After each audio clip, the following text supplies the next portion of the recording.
You want to lose weight and you're just past your gallbladder removal surgery. How can I help you with that challenge?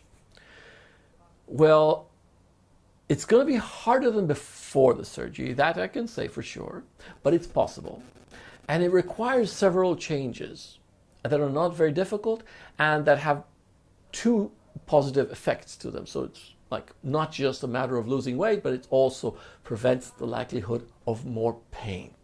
Now, why should there be more pain? You just got rid of your gallbladder. Isn't that the reason why you were in pain? And the answer is not necessarily.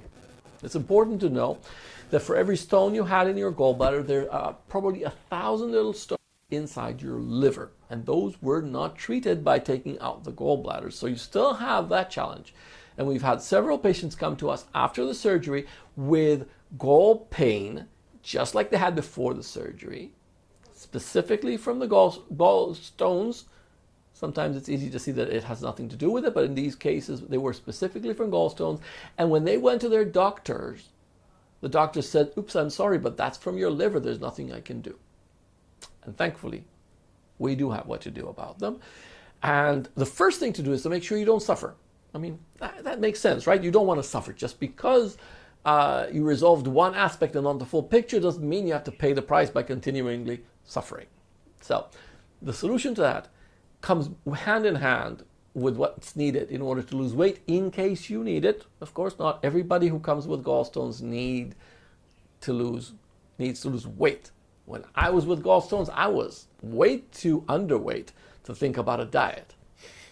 Okay, and it does happen for many people too. But there are quite a lot of people with gallstones with overweight issues simply because when the liver is so condensed with stones, it is a lot less functional for being, to be able to clear out the excess fat that the body has broken, during the dietary process, during the weight loss process. If you break the fat down, but then the liver can't really keep up with the pace, then these fats simply turn around and go back to where they were.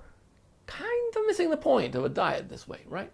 So the first thing you want to do is stop the pain. And for that, you want to make sure you're eating mostly vegan, if not totally vegan, until you've cleared out the stones from the liver. And you want to have only about a tablespoon of oil or equivalent per meal. Okay? If you're more than 80 kilos or 90 kilos, which is still within the range, you will need a more personal, formulation to know how much you should take. And if you're very, very physically active, obviously it changes the numbers a bit. But I'm talking here to the mean, to the average Joe or Josephine.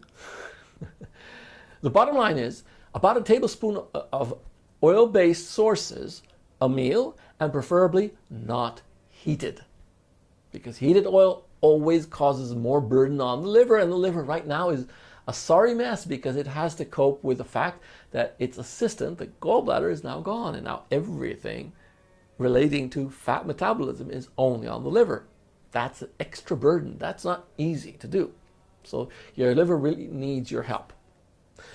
So by taking down the notch on your fatty intake and by doing it from vegan sources until you take care of what's left of the stones inside the liver, you can really reach, the promised land, both weight-wise and health-wise. To an extent, because that surgery is going to haunt you. I'm sorry. You can do a lot better than where you are now if you're suffering, but losing an organ has its price long-term.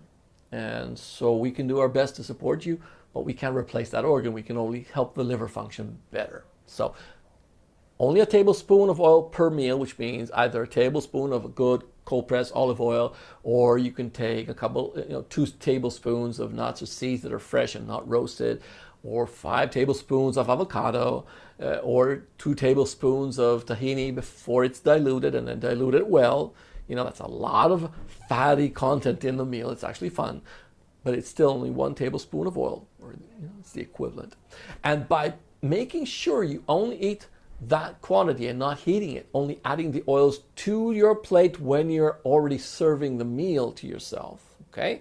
You're making sure that the system is actually not being challenged. And the bonus is that by having only that much in high quality and not heated oils, you're also allowing the body to lose weight a lot easier. And if you add to that high quality, only whole grains, no more white bread, no more white rice, no more of these white pastas, etc., but only whole grains, period. Then the combination of just enough oil and not more and whole grains means your system is going to lose weight a lot easier. My only request is please do not lose more than 3 kilograms per month. If you're in pounds or something, look it up. No more than 3 kilograms per month. Otherwise, the system is breaking down fat too fast. The liver won't be able to cope with it. And the toxicity released from the fatty stores, that's where we store our trash inside, will also be released too fast. And you do not want that. So if you see that you're coming towards more than 3 kilos a month, you stop and you talk to us. Join our community. That's the first thing you want to do anyway, because we'll be able to support you a lot better than in YouTube. It'll be a one-on-one and a one-on group, and it'll be a lot more effective to, personalize some of the answers you need. Okay? Now, there are 2 bonuses I'd like to add here.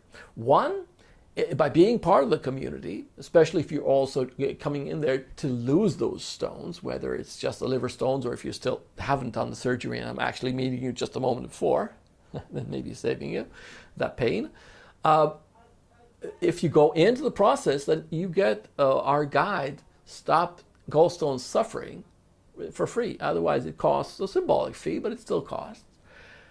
And it will actually teach you a lot more in depth about what I just talked about. Give you all the examples and the proportions and everything else. It'll be a lot more efficient for you if you actually go down this path of reading that guide. It's meant for you. The second tip is that if you want to actually shift, even temporarily, to veganism, to actually give that liver the support it needs for the several months from now, if you've just gone through surgery, it's going to be a lot easier if you have your personal chef, right? And I can give you our personal chef. We have a digital bot called Geppetto, and we actually found it to be super effective in bringing people up to speed about how to create wonderful recipes based on our rules and regulations that are tasty and fun and use the common stuff you have in the kitchen. Whatever you have in your kitchen, by the way, you can just tell it, I have this and that, make me something special. It still won't send the robot into your kitchen. That's still a while away, but it'll give you a wonderful recipe well worth trying. And you can, if you join the community, that bot will be available to you. And believe me, it works wonders. And you can challenge it there, and you already see other people who have already challenged it. Some of my recipes are there, and some of theirs are there, and you really want to try it out. It's fun, and it really makes it a lot easier to go down this path and both lose weight comfortably and become a lot healthier for it. So, link below, have fun, don't overdo it, and talk to us.